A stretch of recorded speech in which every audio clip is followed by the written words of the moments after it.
అయితే మన double bedroom అటు రాజీవ్ వికాస్ సో ఈ పథకాల మీద హైదరాబాద్లో అసలు ఏం జరుగుతుంది బ్రో? ఇలా చూసుకుంటే గిట్ట ప్రభుత్వము ప్రవేశపెట్టినటువంటి రాజీవ్ వికాస్ స్కీములు కానీ, రేషన్ కార్డులు కానీ, ఇలా ఇందిరా మిల్లు కానీ అయోమయంలో ఉంది. ఇలా ప్రజలు హైదరాబాద్ ప్రాంతంలో ఉన్నటువంటి ప్రజలందరూ కూడా ఇలా ఏ ఆఫీస్కి అయినా, ఎంఆర్ఓ ఆఫీస్కి అయినా, మున్సిపాలిటీ ఆఫీస్కి అయినా గవర్నమెంట్ జీవోలో మాత్రం స్పెషల్ చెప్తుంది. ఎంఆర్ఓ ఆఫీస్ మున్సిపాలిటీలలో వార్డులలో ఇవ్వాలని చెప్తుంది. ఇలా వార్డ్ ఆఫీస్కి పోయినా మాకు తెలియదు అంటాడు, మున్సిపల్ ఆఫీస్కి అయినా మాకు తెలియదు అంటారు, తర్వాత ఎంఆర్ఓ ఆఫీస్కి అయినా మాకు తెలియదు అంటారు. ఇలా ఎక్కడికి కూడా ప్రజలు అసలు రేషన్ కార్డు ఎక్కడ అప్రూవల్ చేస్తారో తెలియదు, రాజీవ్ వికాస్ లోన్ ఎక్కడ చేస్తారో తెలియదు. అంటే గవర్నమెంట్ ఈ హైదరాబాద్ ఉన్నటువంటి లీడర్లు అందరూ కూడా గమనించాల్సిన విషయం ఉంది.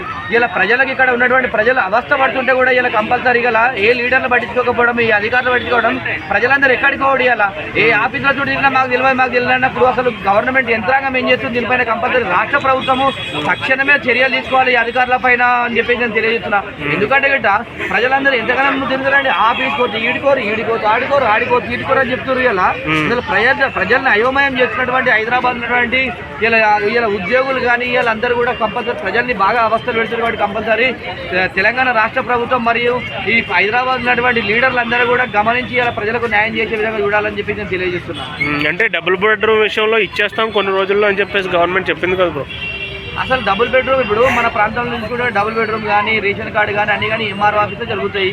లోన్స్ కానీ ఎంఆర్ఓ ఆఫీస్ పోతే మాకు తెలియదు అంటారు, మున్సిపల్ ఆఫీస్ పోతే మాకు తెలియదు అంటాడు, మరి కలెక్టర్ ఆఫీస్ పోతే మాకు తెలియదు అంటారు. అసలు ప్రజలు ఏడుకోవాలి హైదరాబాద్ ప్రజలు అసలు. అంటే హైదరాబాద్ లో దీన్ని బట్టి చూస్తే హైదరాబాద్ లో ఉన్నటువంటి ప్రాంత ప్రజలకు అసలు సంక్షేమాలు చెందట్లేదు, ప్రభుత్వం రిలీజ్ చేయట్లేదు అనేది తెలుస్తుంది. కంపల్సరీ ఏదేమైనా హైదరాబాద్ ఉన్నటువంటి అన్ని పార్టీల లీడర్లారా మీరు అందరూ గమనించాలి. మీరు అందరూ కూడా అడగండి అసలు అసలు ఈ సమస్య ఎక్కడ పరిష్కారం అవుతుంది?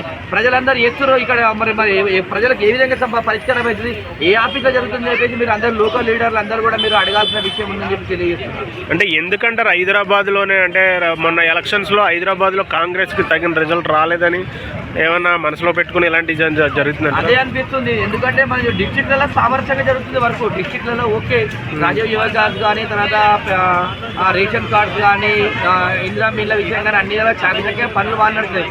కానీ హైదరాబాద్ విషయం ఇక్కడ పట్టించుకున్నటువంటి నాదులు లేడు, అడిగేటువంటి లీడర్ లేడు. ఏమున్నా కానీ అట్టి మాటలు చెప్పి బ్యానర్ల వరకు పోస్టర్ల వరకు మాత్రం చెప్పారు, కానీ ప్రజలకు సంక్షేమ ఫలాలు అందుతున్నాయా అనే విషయం మాత్రం ఒక్కరు కూడా ఈ ప్రజల పక్షాన పట్టించుకునే నాయకులు లేడు హైదరాబాద్లో అని చెప్పి తెలియజేస్తున్నారు. Okay bro, thank you.